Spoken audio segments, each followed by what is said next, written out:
In this film, we shall study scientific principles involved in the operation of common home electrical appliances. The modern home has electrical circuits supplying energy to many electrical appliances. The lead-in wires connect to a main switch. From the switch, wires lead to a meter which records the amount of electrical energy used, and then to a fuse box from which branch lines lead to all parts of the house. Each branch with 2 wires ends in a service outlet. An appliance such as this lamp with a plug completes the circuit.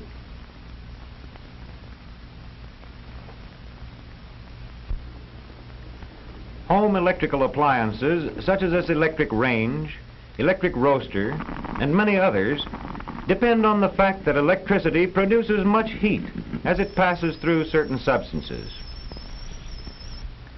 These electric heating appliances are used in cooking foods, in the sick room, and in laundry work. Of these, the electric iron is the most widely used. The iron illustrates the principle of the common electrical heating appliance. This pressure plate holds the heating element firmly in place. Sheets of mica separate this heating element from the metal of the iron. Mica is an insulator and does not easily conduct electricity. The actual heating is produced in this resistance wire. In this iron, the resistance wire is wound around a sheet of mica. The passage of electrons through the resistance wire produces heat. This heat is transmitted to the base of the iron. The motion of the electrons is a representation of an alternating current. Overheating or dropping an electric iron may cause damage to the heating unit.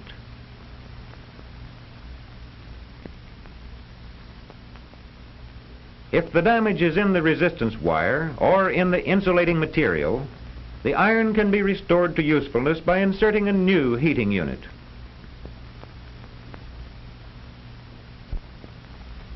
Many modern irons include a temperature controlling device called a thermostat.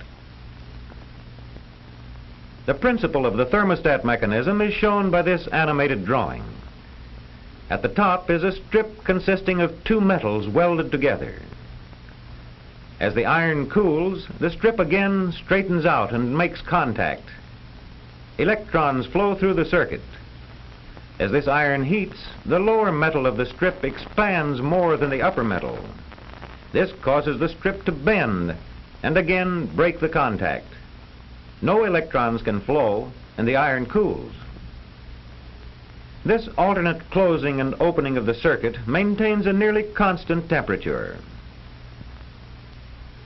This action of a bimetal strip is the principle of most household thermostats.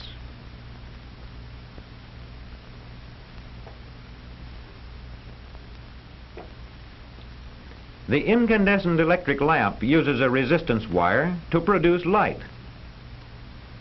The intensity of the light produced by the heated filament depends upon the length, the size, and the material of which the wire is made.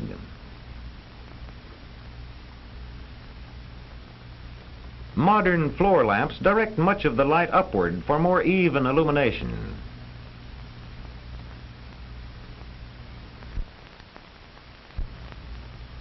The fluorescent bulb is more economical because more of the energy is converted into light. A glow bulb switch starts the action. When the lamp is turned on, some electrons flow across the gap in the glow bulb. The heat from this arc causes a bimetal strip to make contact, eliminating the arc. Many electrons now flow through the metallic circuit, heating the filaments in the fluorescent bulb. The bimetal strip cools, bends, and opens the upper circuit. At that instant, electrons given off by the heated filament start to flow through the lamp. Let us repeat. Lamp switch, glow, contact, heating of filaments, cooling of bimetal strip, breaking of starter circuit, lamp lights. The fluorescent bulb contains mercury vapor molecules shown as black dots. The moving electrons frequently collide with the mercury molecules, causing the molecules to give off invisible ultraviolet radiation. The inside of the glass tube is coated with a fluorescent substance. The short-wave ultraviolet radiation strikes this coating and is absorbed. The fluorescent material then emits a longer wave radiation, visible to the eye, and called light.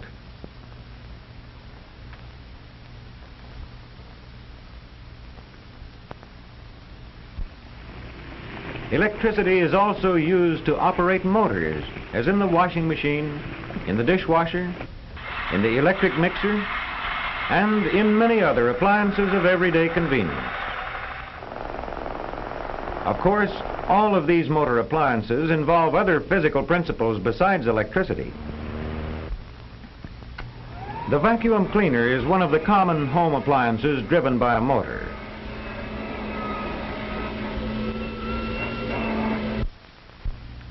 The fan which draws the dirt into the cleaner bag is connected directly to the motor.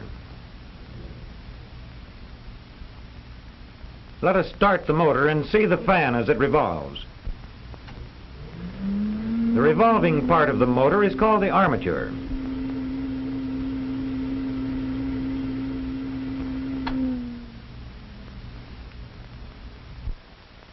This armature connects with the electric circuit by means of two graphite rods called brushes.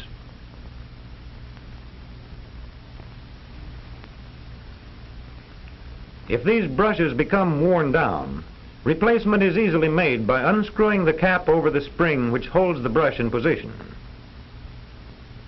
The worn brush is then removed from the spring and a new brush is inserted. The spring and brush are placed in position and the cap replaced. This is a common type of motor repair.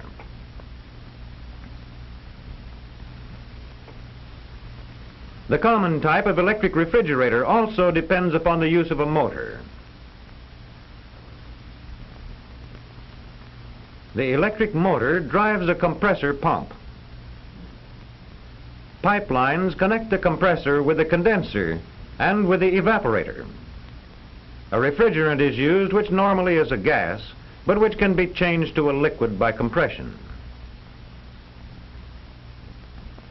The compressor pump, driven by the motor, draws the gas molecules from the evaporator above and forces them into the condenser, thus compressing the gas.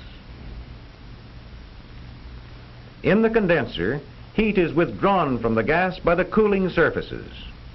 Because of this cooling and the high pressure, the gas molecules condense to a liquid.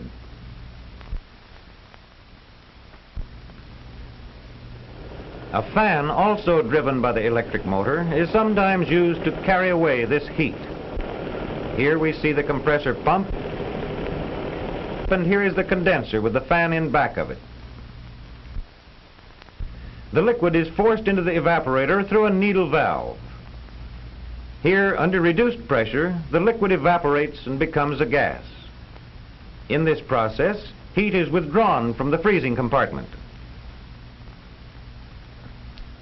The pump again draws the gas from the evaporator and forces it into the condenser, where it again liquefies, and the cycle begins again.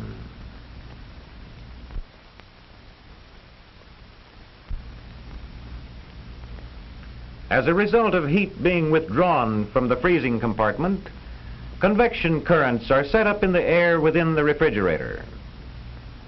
Cold air is heavier than warm air, hence the cold air moves downward from the freezing compartment towards the bottom of the refrigerator. The air which has been warmed by heat taken up from the foods is forced upwards. This warmer air comes in contact with the freezing unit, is cooled, and the circulation continues.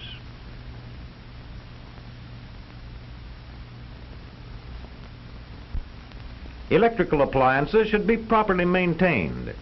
This consists of such factors as regular inspection, repair, cleaning, and oiling. Electrical appliances should be carefully selected for sturdiness of construction and economy of operation. Wise selection and proper maintenance will assure long life of operating usefulness.